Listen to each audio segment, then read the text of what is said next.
chosen rather a legal subject for this endowment lecture rather deliberately because I have found that certain fundamental legal knowledge necessary to be known by everyone in this country has not reached them, or they do not follow the system. That's why I chose this subject: is good governance a right of the citizen or not? ActionAid, an organization espousing the cause of good governance, in its resource book titled Good Governance, published in 2004, traces the international thinking on the issue of governance. It states, and I quote, "The issue of governance and the state came into sharp focus in the aftermath of World War II, while democracy was touted as the greatest good for the greatest number. It was often reduced to the will of the majority, carried to extremes in this majoritarian will, or what the rulers interpret as majoritarian will. This can lead to cruel repression of minorities, as was witnessed in Nazi Germany prior to the genocide. Horrified at the depth to which the rule of law of the majority could sink if it was not based on the democratic values of equity and justice, the United Nations came out with the Universal Declaration of Human Rights. This set forth in detail the minimum obligations of the state to all persons at all time," unquote. Neither the will of the majority nor the greatest good for the greatest number could override the principles. In the above background, the above resource book describes the governance as a combination of three major components: that of process, content, and deliverables. The process of governance includes factors such as transparency and accountability. Content includes values such as justice and equity. Governance cannot be all process and values. It must ensure that the citizens, especially the poorest, have the basic needs and have a life with dignity. A dictatorship that delivers basic needs to the citizens is no doubt better than a dictatorship that does not, but it is not good governance.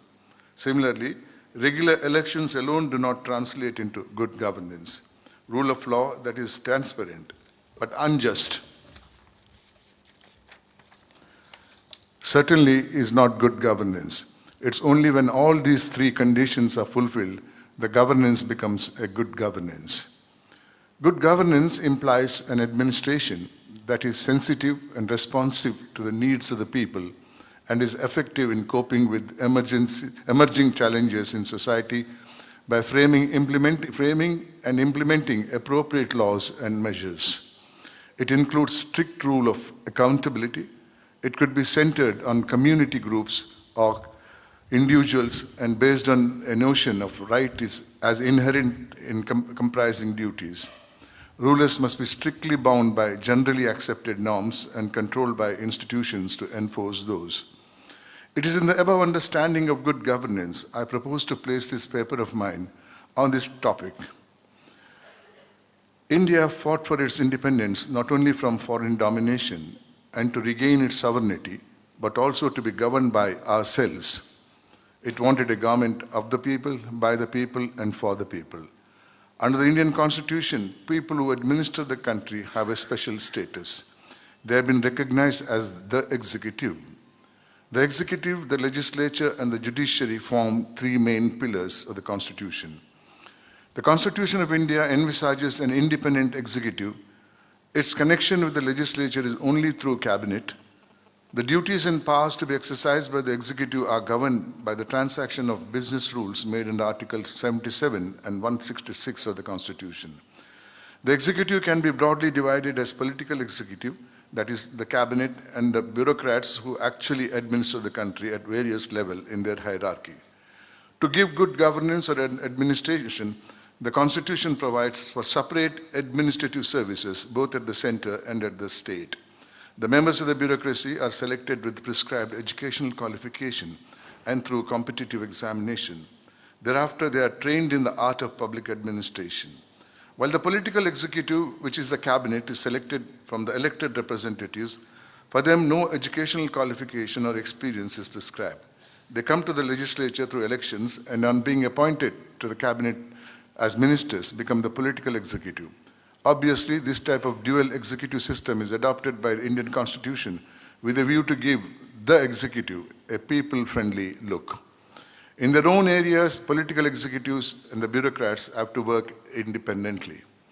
But political executive, by their presumed popularity, has acquired excessive dominance by misusing the transaction of business rules.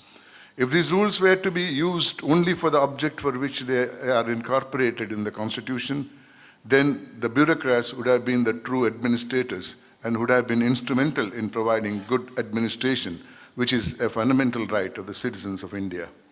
The idea that constitutional framers did not intend Article 77-166 to be used for political dominance in governance is clear from the fact that no qualification was fixed for members of the legislature or the cabinet.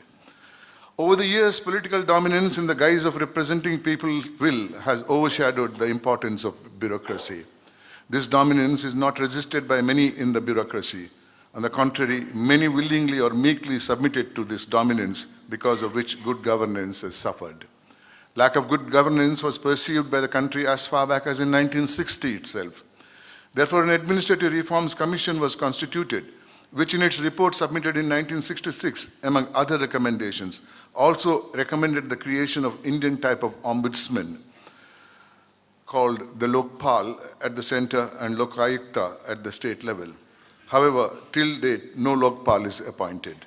For the first time in the country, Karnataka State Legislature passed the Karnataka Lokayukta Act of 1984 and brought it to force in 1986.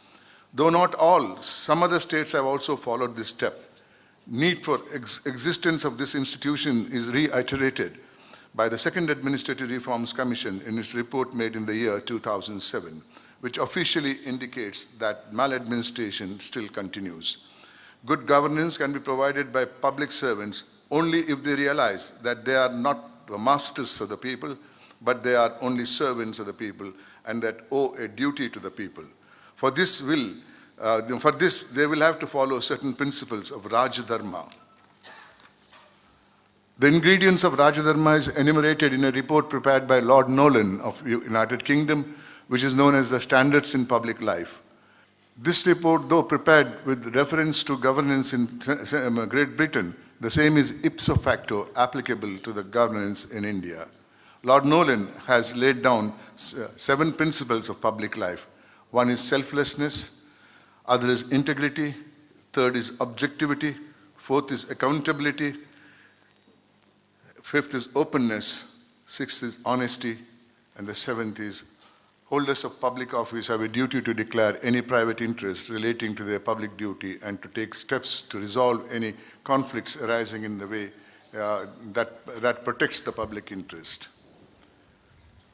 The above principles were reiterated by the Supreme Court of India in its judgment in the case of Vineet Narayan versus Union of India, AER 1998, Supreme Court 889. I will read that portion because it's necessary for the purpose of the object for which I chose this subject. These principles of public life are of general application in every democracy, and one is expected to bear them in mind while scrutinizing the conduct of every holder of a public office. It is trite that the holders of public office are entrusted with certain powers to be exercised in public interest alone, and therefore the office is held by them in trust for the people. Any deviation from the path of rectitude by any of them amounts to breach of trust and must be severely dealt with instead of being pushed under the carpet. If the conduct amounts to an offense, it must be promptly investigated, and the offender against whom a prima facie case is made out should be prosecuted expeditiously so that the majesty of law is upheld and the rule of law is vindicated. The adverse impact of lack of probity in public life leading to high degree of corruption is manifold. It also has adverse effect on the foreign investments and funding from the International Monetary Fund and the World Bank, who have warned that the future aid to underdeveloped countries may be subject to the requisite steps being taken to eradicate corruption. which prevents the international aid from reaching those for whom it is meant, unquote. So said the apex court in the above cited order. In the case of State of Assam versus P.C. Mishra, in 1996, Supreme Court, page 430, and I quote again, "It is incumbent for each occupant of every high office to be constantly aware that the power invested in the high office he holds is meant to be exercised in public interest and only for public good, and that is not meant to be used for personal benefit or merely to elevate the personal status of the current holder of that office.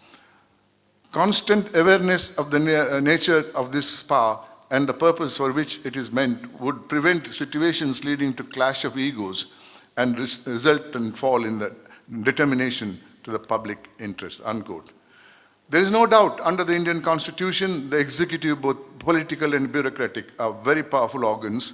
Still, they should always bear in mind their obligations to the people, as also the prophetic words, quote, "Be you ever so high, the law is above you," unquote. Having analyzed these do's and don'ts by the administration in good governance, let me consider whether the above principles laid down by Lord Nolan are still followed by the administration in the present day context. Public perception is that there is lack of ethics and good governance, both at the center and at the state. Reasons may be many, and this lack is felt not only by the common man, but also by the people holding very high offices. For example, none other than the Honorable Prime Minister of this country,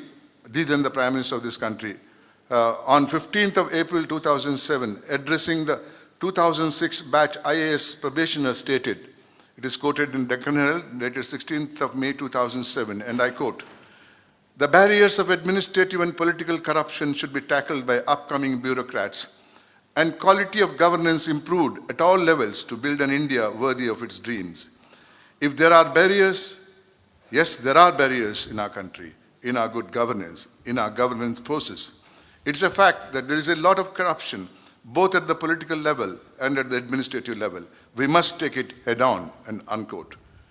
Thereafter, very same Prime Minister, inaugurating the conference of CBI, stated that there is very large scale of corruption, even in the high places, and many big fish are escaping as they should be caught and severely punished at the earliest. Obviously, the Honorable Prime Minister was talking about corruption in governance. These words of the Honorable Prime Minister are certainly not complimentary, and he was certainly speaking with all responsibility. His words indicate that apart from lack of good governance, there is corruption in the administration. When one speaks of corruption and maladministration, it's not a question of a degree or percentage of corruption in administration, but it's about lack of probity, which is the foundation of good governance.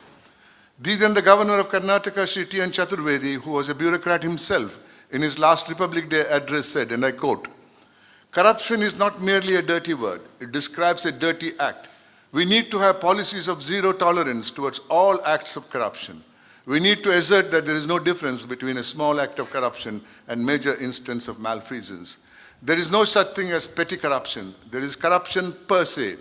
It is necessary to strike at the very root of corruption. For if we are to allow tentacles to grow, we will be firmly in its grip with no way out. This is a very real danger. Corruption in any walk of life can corrode, decay, annihilate our democratic system. We can ignore or minimize its evil effects at our own risk. Corruption and unrefuted allegations of misuse of power for self and pelf do shake the faith of ordinary citizens in our democracy," unquote.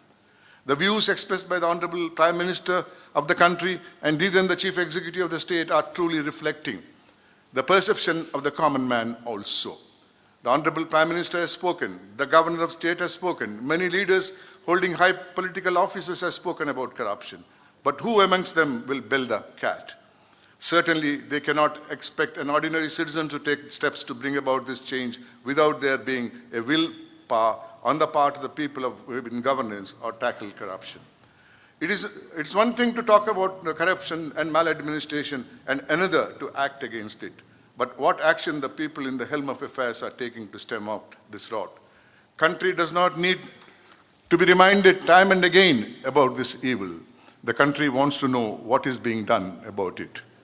Having understood that there is corruption in administration, both political and bureaucratic, let me recapitulate at least one instance of corruption which must have affected directly the economy of the country and indirectly the rights of an ordinary man. It is reported in the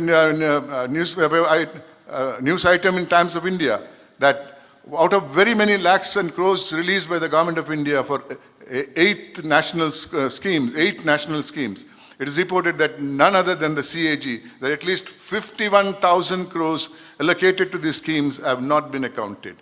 Imagine a sum of rupees 51,000 crores being siphoned. There are hundreds of such schemes of both central government and state government. Then how much money earmarked for the poor must be siphoned off? It's a matter of public knowledge that in the year 1986, then the Prime Minister reported to have stated that out of every rupee earmarked for the benefit of the citizen, only 15 paise reaches the beneficiary. That is 1985, we are in 2018. Greed has not come down.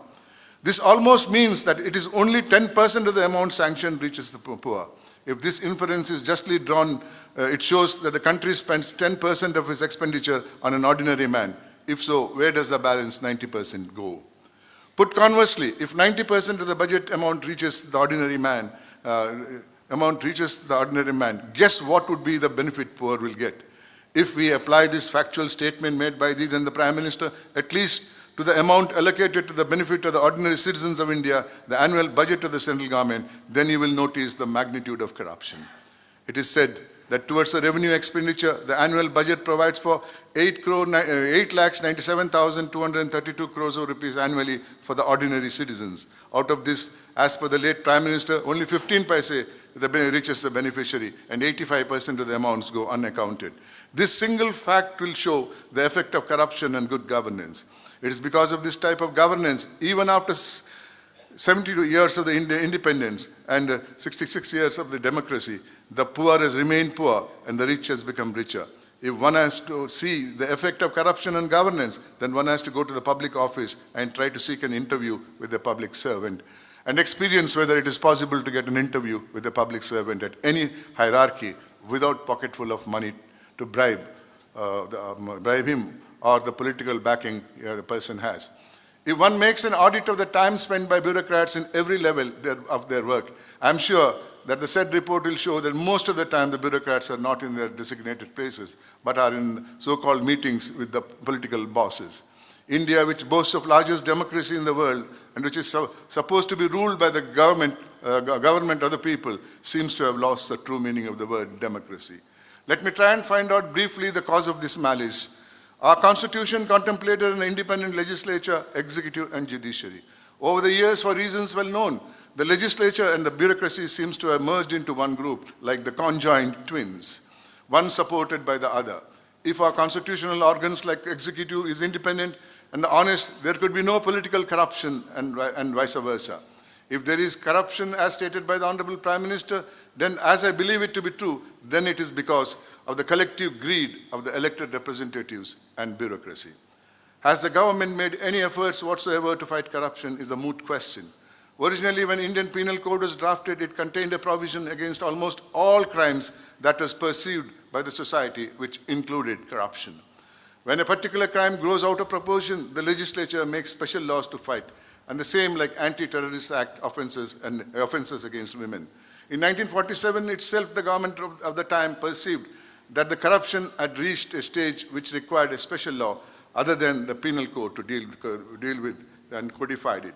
Hence, the Prevention of Corruption Act of 1947 was codified with a tremendous growth in corruption and number of people involved in corruption. One would have expected the lawmakers to make stricter anti-corruption laws. Alas, that did not happen. What happened on 23rd December 2008 is something unbelievable. While approving 17 laws in 12 minutes, the Indian Parliament approved the amendments to Prevention of the Corruption Act, which would have literally nullified the powers of the prosecuting agency. I ask a question to the lawmakers. Since 1947 to December 2018, has corruption, 2017, has corruption reduced so that it become necessary for the law to dilute the Prevention of Corruption Act rather than making it stringent? One of the commonest methods by which bureaucrat could be made subservient, even corrupted, is by way of transfer today. Government servants are used to cushy postings, which is a gift of political bosses. Transferring officials is not and should not be the prerogative of the political bosses. It is the most potent weapon by which you can control the honest bureaucrat or reward the dishonest one. I strongly believe that the power of the transfer should be vested with the bureaucracy itself, and the politicians should not have any role to play in it. Way back in 2007 itself, I had written to the Administrative Reforms Commission about the evils of transfer in the hands of the political bosses. But nothing seems to have happened except reproducing my letter in one of its report. Transparency and accountability are the other factors which makes or mars a government. Unfortunately, both are lacking in spite of the Right to Information Act coming into force. Good governance requires foresight and master planning. Administration should be able to foresee natural calamities and provide measures in advance to face such calamities. But today, as is well said, any calamity is a boon to a large section of the governance. Cynics say, in a democracy, people get government they deserve. I do not believe in it. Maybe in life, many events happen over which we may not have any control. But in a democracy, many changes can be achieved if people fight for it collectively. According to me, the good governance is our fundamental right. Collective voice for all this will have its own effect. Everyone should raise their voice about it. If that happens one day in future, I am sure good governance will be the rule of the day. No doubt, an eternal vigilance is a price one has to pay in a democracy. An eternal vigilance should be a collective one. Ladies and gentlemen, I dedicate this to Dr. Sridhar Shetty on his birthday. Thank you very much for listening to me. On behalf of everybody here, thank you, sir, for emphasizing on us the importance of good governance and how it is the fundamental right of every citizen in the country.